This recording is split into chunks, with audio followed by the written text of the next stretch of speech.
Haya, tujibu hili hapa. Utamaduni wa kazi kwa kijana ama kwa vijana sasa hivi umebadilika ama ukoje?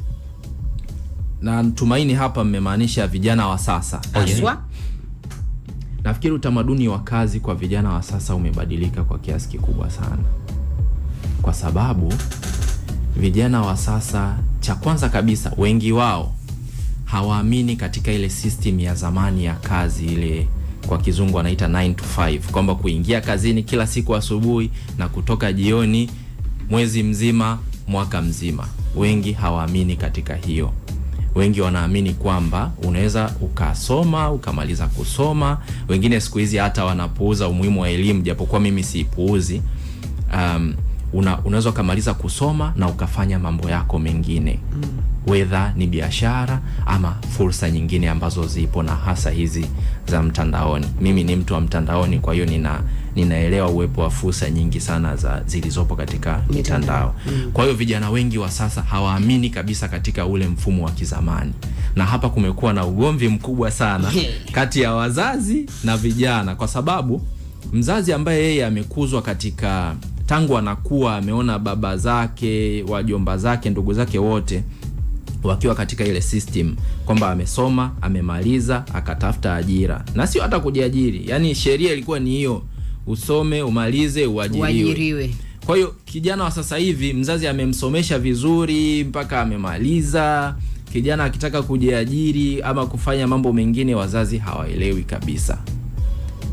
Hawaelewi kabisa. Hata mimi nafikiri hata tukisema tumpigie mama yangu simu hapa, tukimuuliza hivi mwanao anafanyaga nini, hajui digital marketing, anajulia wapi? Mama yangu wa miaka hiyo anajulia wapi digital marketing? Mimi mama yangu waga anasema yule msanii. Yes, kwa hiyo nafikiri si kitu kibaya vijana wa sasa kuwa na mtazamo tofauti. Mtazamo tofauti, kwa sababu dunia pia imebadilika. Mifumo ile ya kizamani pia inaanza kuondoka taratibu. Kuna kazi siku hizi tunaona zinakuja kuwa replaced na uwepo wa AI, umeona. Kwa hiyo zile kazi za kizamani zinaanza kuondoka taratibu. Ukiwalazimisha vijana kuendelea kubaki kwenye mfumo ule wa kizamani, basi ni kama unakuwa unawanyima fursa zilizopo katika dunia ya sasa. Nafikiri inabidi tu tukubali kwamba dunia sasa hivi imebadilika na inahitaji mifumo mipya ya uendeshaji. Sasa tuna dunia imebadilika, mifumo imebadilika. Sasa hii jamii maana ako kamzozo kalikopo kati ya vijana na walezi, wazazi ambao wanaamini kwamba mimi fahari yangu mwanangu nimempeleka shule, amemaliza, kahitimu chuo, fahari yangu ni kumuona tena anaajiriwa, sio sekta binafsi. Fahari ya kila mzazi na mlezi ni kuona mtoto wake anaajiriwa serikalini. Tunawaeleweshaje hawa wakaelewa kwamba sasa hivi mfumo umebadilika na hawa vijana wanaweza wakayapata matokeo kama ambavyo wao walipata matokeo katika mfumo ule ambao ulikuwa unafanya kazi? Njia pekee ya kuwaelewesha wazazi ni kuwaletea matokeo ya kile ambacho unakifanya.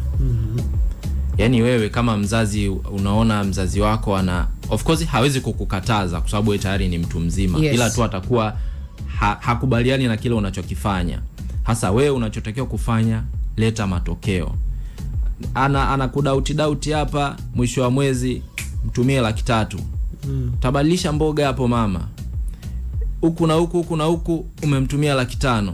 Ataanza kuona kumbe hiki anachokifanya huyu mtoto kwa dunia hii ya sasa hivi kina matokeo, na eventually atazoea. Sasa kila mji ukiwa na kijana mmoja ambaye amejipambanua kwenye dunia sasa hivi inachotaka, tutajikuta wazazi almost wote wanaelewa kwamba dunia imebadilika na kazi pia zimekuja, kazi nyingi mpya.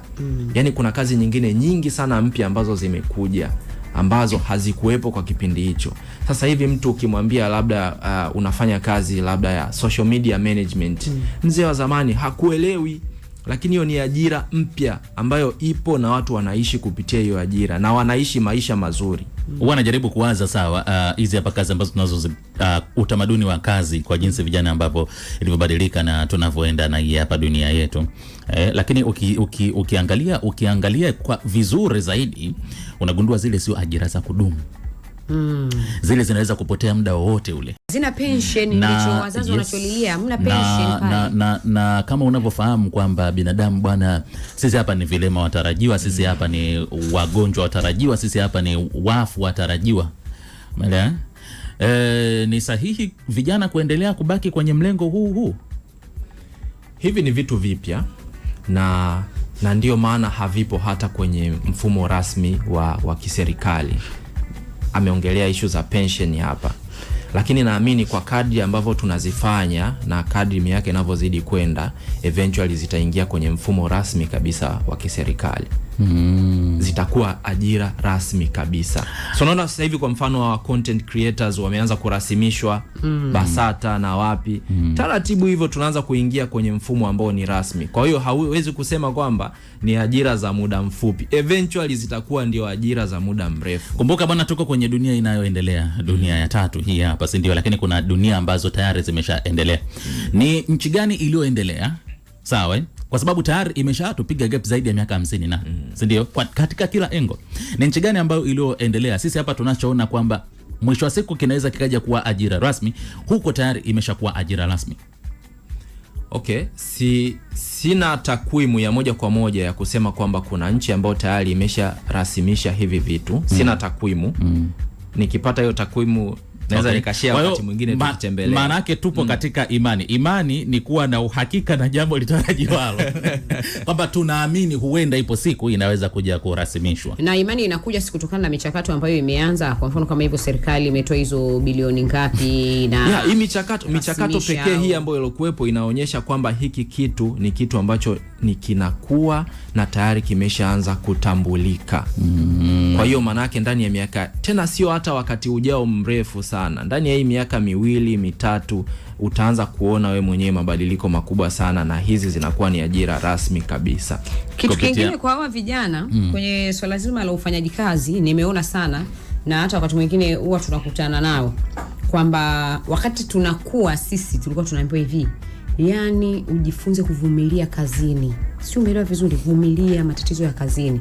Kitu ambacho kwa hawa Gen Z, mama yangu akiona aelewi atalizaini mkataba. Sio, unaelewa vizuri?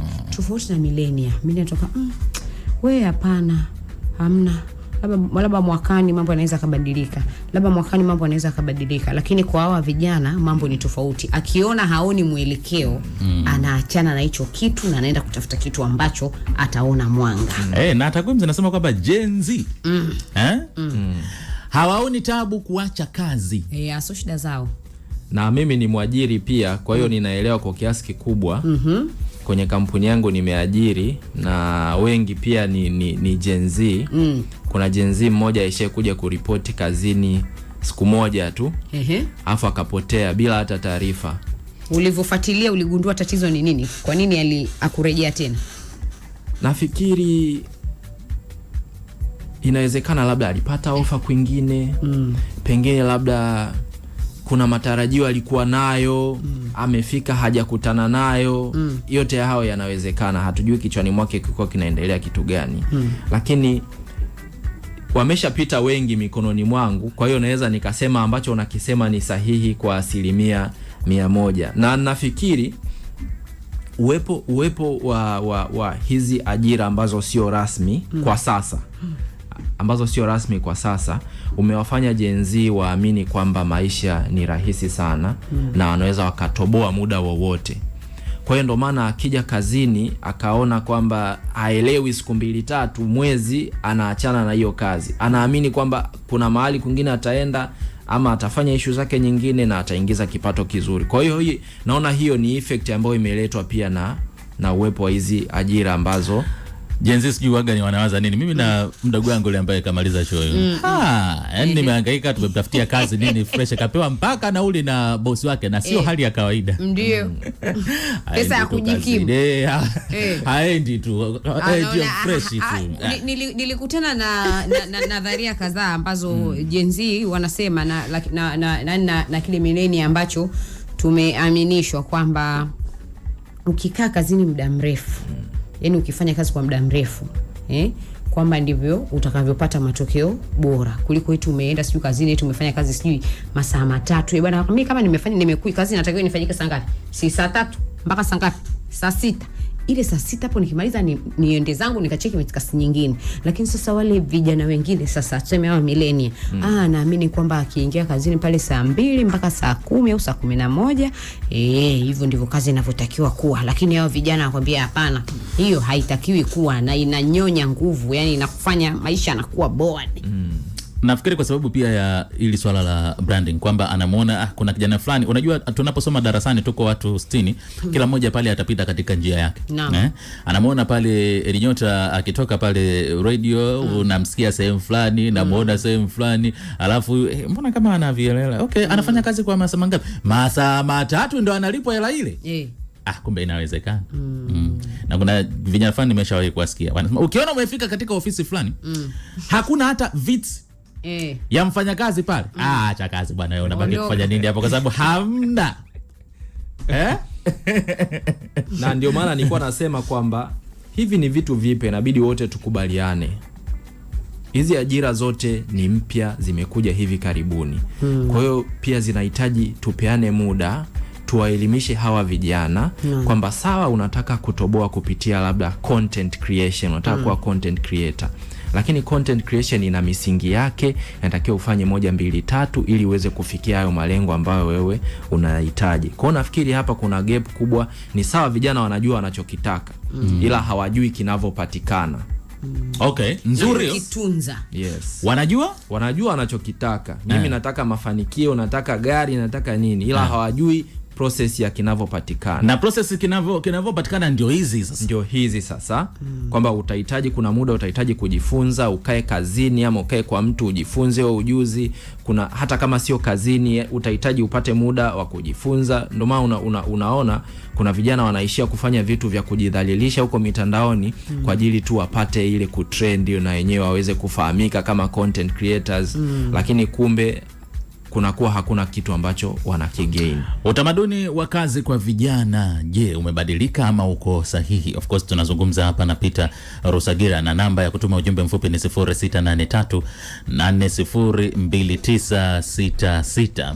Kuna jumbe hapo Jumbe zipo, alafu pale kwenye ile swala la pension ndio kwenye kwamba wakati ule ulikuwa unahamasisha kwa sababu unajua kuna kustaafu, ukistaafu kuna pension. Sasa uzuri sasa hapa ni wape rai hii mifuko ya kijamii. Wana utaratibu. Hata wewe kama kijana ni content creator, unaweza ukaenda kule ukafungua akaunti yako na ukaanza kujiwekea pension yako kulingana na vipato vyako unavyopata huko. Usisubiri kujiwekea pension mpaka ukaajiriwe kwenye sekta binafsi au serikalini. Pension unaweza ukaenda ukajiwekea hata kama ni content creator. Huko baadaye, maana kuna umri utafika hautoweza tena kufanya hizo content. Umri umekukataa. Na hata wateja wanaangalia tuwezi kufanya kazi na wewe bwana.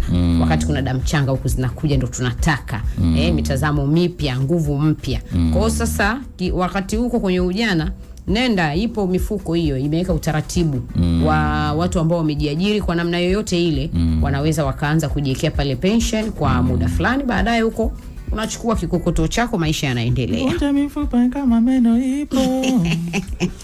Haya, nasoma ujumbe mfupi hapa wa maandishi. Ndio. Anasema habari za saizi. Salama. Naitwa Msoja Kivamba. Binafsi naweza sema na naona utamaduni wa ufanyaji kazi kwa vijana unabadilika kila siku as technology changes. Vijana tumekuwa ni watu wa kuaccept dunia ilipo na mifumo ya utendaji kazi kwa sababu struggle for existence so that you can survive. Inamhusu kila kijana ambaye ni taifa na mzazi wa kesho. Hivyo vijana tunapambana sana kila kunapoitwa leo. Imagine I'm degree older lakini nipo kufanya kazi as houseboy. Hivyo Mungu bariki aso za kila kijana out there, na serikali au viongozi wenye dhamana watutengenezee mifumo tu make our aso easy.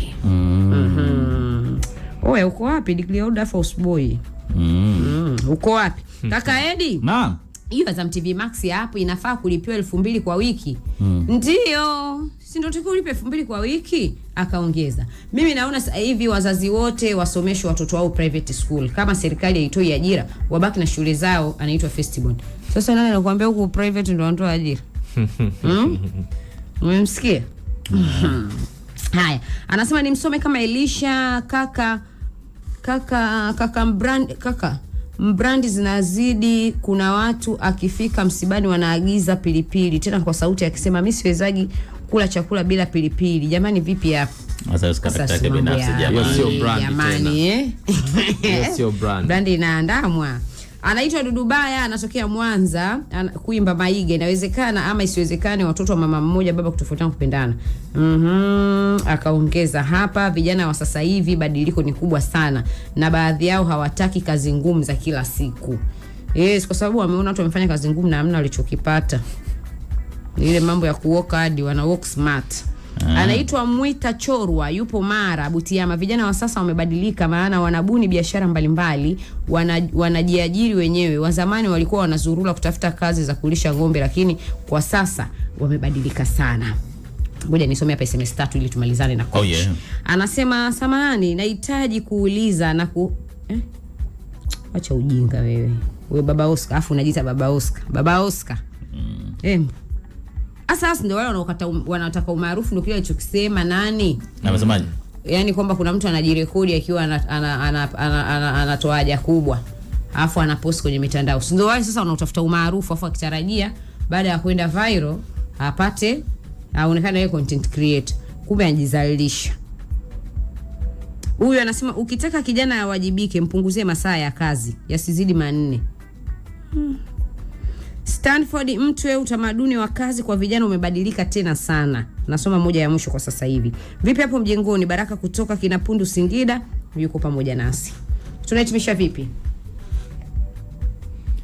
Nafikiri naweza nikahitimisha kwa kutoa wito kwa watu wajitahidi sana kutengeneza brandi zao kwenye mitandao. Kwa sababu yani kuna watu wengi ambao mimi naona wana potential kubwa sana ya kuweza kuingiza vipato endelevu ambavyo hawatotumia jasho kubwa sana kupitia mitandao ya kijamii. Ukiwa una ujuzi wowote ule, unaweza ukatengeneza brandi yako kupitia ujuzi huo kwenye mitandao ya kijamii na eventually ukaanza kukutengenezea kipato zaidi hata ya kile ambacho unakihangaikia kazini kila mwezi. Kwa hiyo naweza nikamaliza kwa wito huo ambapo kila uwe umeajiriwa uwe hujaajiriwa, tengeneza brandi yako mtandaoni na hautowahi kujutia. Of course bwana anaitwa mshauri wa masuala ya biashara, brandi pamoja na ukuaji wa kiuchumi, Peter Rusagira, ambapo yeye anapatikana kwenye mitandao ya kijamii kama Coach Rusagira. Shukrani sana. Collab pale. Kwa hiyo kama mnataka, kuna mtu ameuliza hapa japo alielezea, naona hujaelewa ama umekuja mwishoni. Ukimfollow kule mambo yanakuwa vizuri. Anataka kuwa content creator. Tumefurahi sana kuwa nawe kaka. Nimefurahi. Asante kwa wakati mzuri sana. Oh yeah.